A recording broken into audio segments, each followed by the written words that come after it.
Good evening and welcome to Wine Time Story Time. I am your disaster of a host. Content warning, alcohol, I am drunk. Tonight I am drinking grapefruit soda from HEB. It's like 2 for $4 and some change. And Bombay gin, which is like standard gin. You can get it anywhere. It's like $20 a bottle. It's like $20 a bottle, so it's good gin.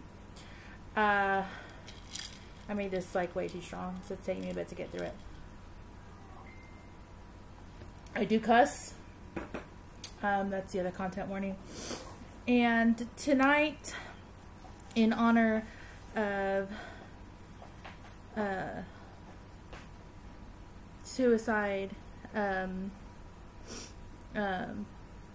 month, I am reading Night Shift by Debbie Gliori.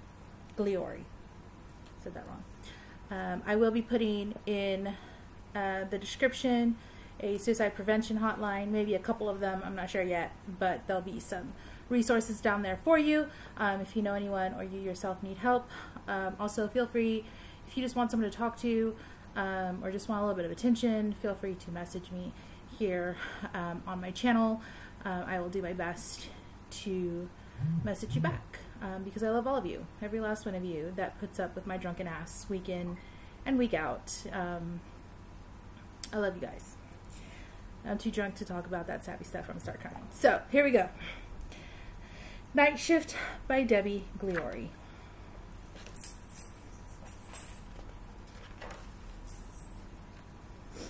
I don't know when it began. Perhaps it drifted in at night like fog. I felt tired all day long.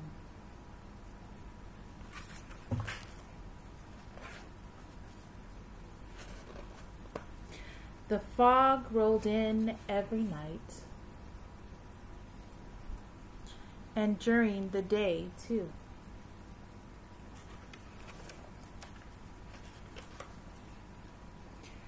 Mornings felt full of dread. Heart hammering, stomach churning, I felt hollowed out.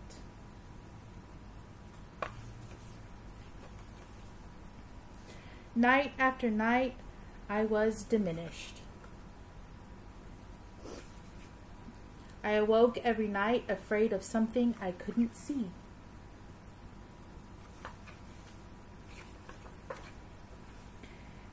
And one night, I didn't know who I was anymore. I got up, looked in the mirror, and saw that I was ill. Words left me, there was no language for this feeling.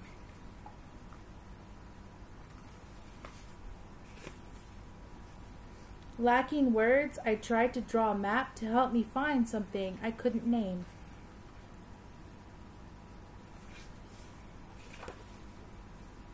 But I had lost my compass, and without it, any map was pointless.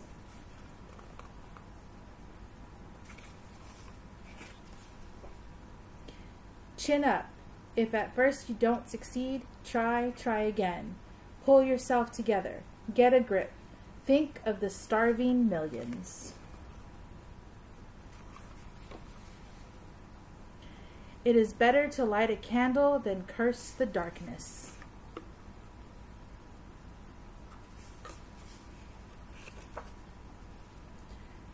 Night skills, the ability to survive inside my own darkness.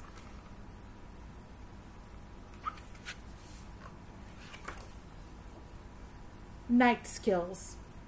Sometimes the teacher uses the harshest methods to hammer the message home.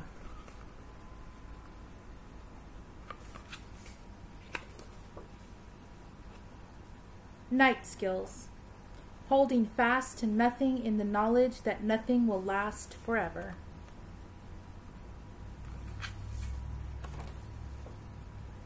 And one day I dragged myself out to run with the dragons not far behind, reminding me this was pointless, that I couldn't possibly outrun them, and that I was too weak to even think about trying.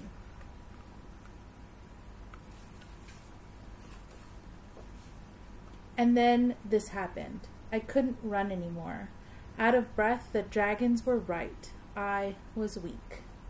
I dragged myself up on top of the sand dune, and there, lying in the grass, was a feather, black and white, stripy and beautiful, neither black nor all white.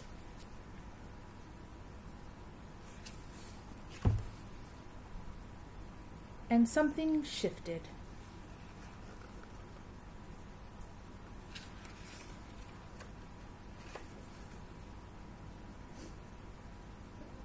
And that's the story. I'm going to go ahead and read you the author's note because I think it's really beautiful. This book is a result of spending most of my adult life living through periods of depressive illness. Some of these have been severe enough to warrant medical intervention. Others have eventually responded to counseling, and sometimes I have simply hung on and waited to become well again.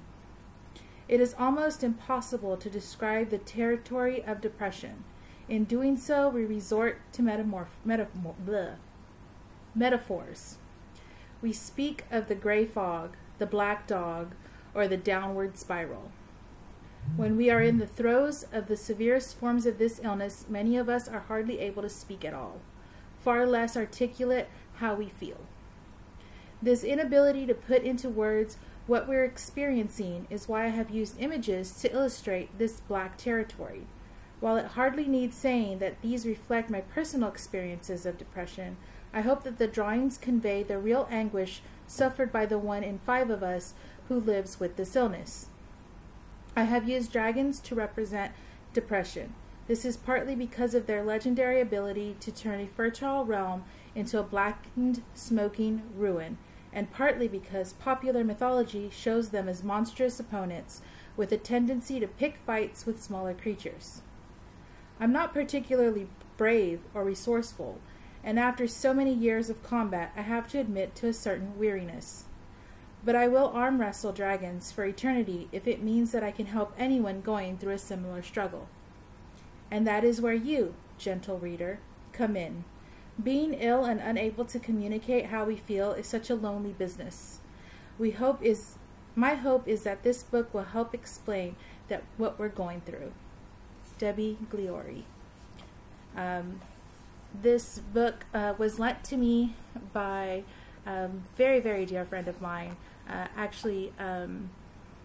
think our friendship grew so fast because we had this understanding of our anxiety and our depression, and this book is just such a lovely illustration of what we fight. And I'm so grateful for having her as my friend. She's been there for me when I was at my absolute looniest, and I really appreciate that. And I want y'all to know that you have people, even if it's just me, this crazy drunk lady online. I am there for you. So again, I'll put the resources down in the comments. Sorry to make today's read a little bit more serious, but I think it was warranted. And y'all have a great evening, and I'll see y'all next week.